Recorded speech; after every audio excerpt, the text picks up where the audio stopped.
Hi friends, welcome to my channel. ఈరోజు ఉగాది స్పెషల్గా నేతి బొబ్బట్లు చాలా మృదువుగా చాలా టేస్టీగా ఎలా చేసుకోవాలో ఈ వీడియోలో చూపిస్తాను.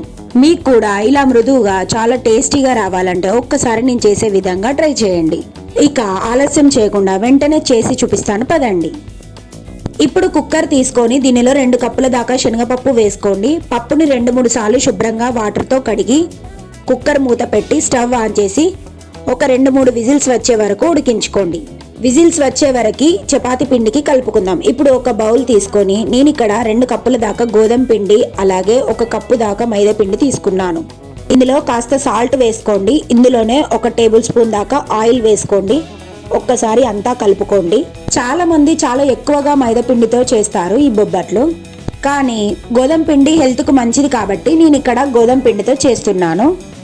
ఇక ఇందులో కొద్దిగా వాటర్ వేసుకుంటూ పిండి మొత్తాన్ని చపాతీ పిండిలా కలుపుకోండిలా.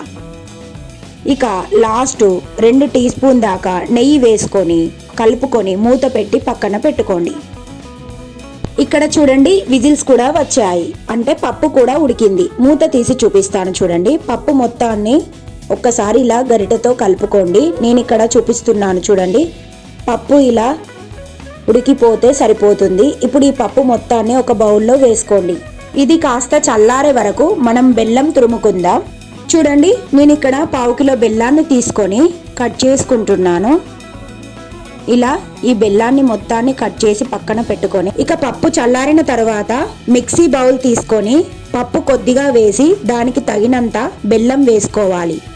ఇలా వేసుకున్న దానిని గ్రైండ్ చేసుకోండి. ఇలా చూడండి, ఇలా ఉండలు లేకుండా గ్రైండ్ చేసుకుంటే సరిపోతుంది. ఇలా గ్రైండ్ చేసిందంతా ఒక బౌల్లో వేసుకొని ఇందులో ఇలాచి పౌడర్ వేసి అంతా గరిటెతో కాస్త కలుపుకోండి. ఇప్పుడు పక్కన పెట్టుకున్న చపాతీ పిండిని తీసుకొని మొత్తం పిండిని ఇలా ముద్దలుగా చేసుకోండి.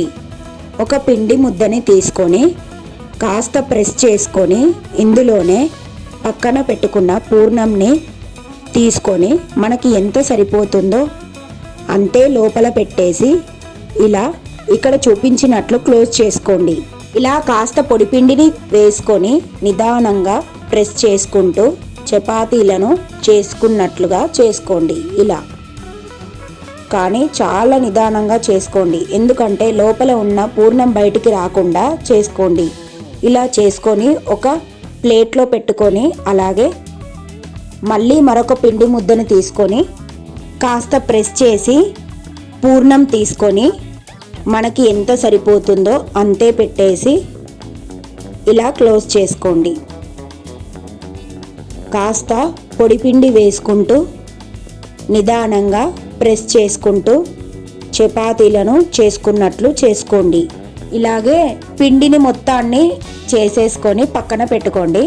ఇప్పుడు స్టవ్ ఆన్ చేసి ప్యాన్ పెట్టుకొని ఇప్పుడు కొద్దిగా నెయ్యిని అప్లై చేసి ఇలా బొబ్బట్టుని ప్యాన్ పైన వేసుకున్న తర్వాత మరొక వైపు కూడా కొద్దిగా నెయ్యి వేసి కాల్చుకోండి. ఇలా నెయ్యితో కాల్చుకుంటే చాలా బాగుంటుంది.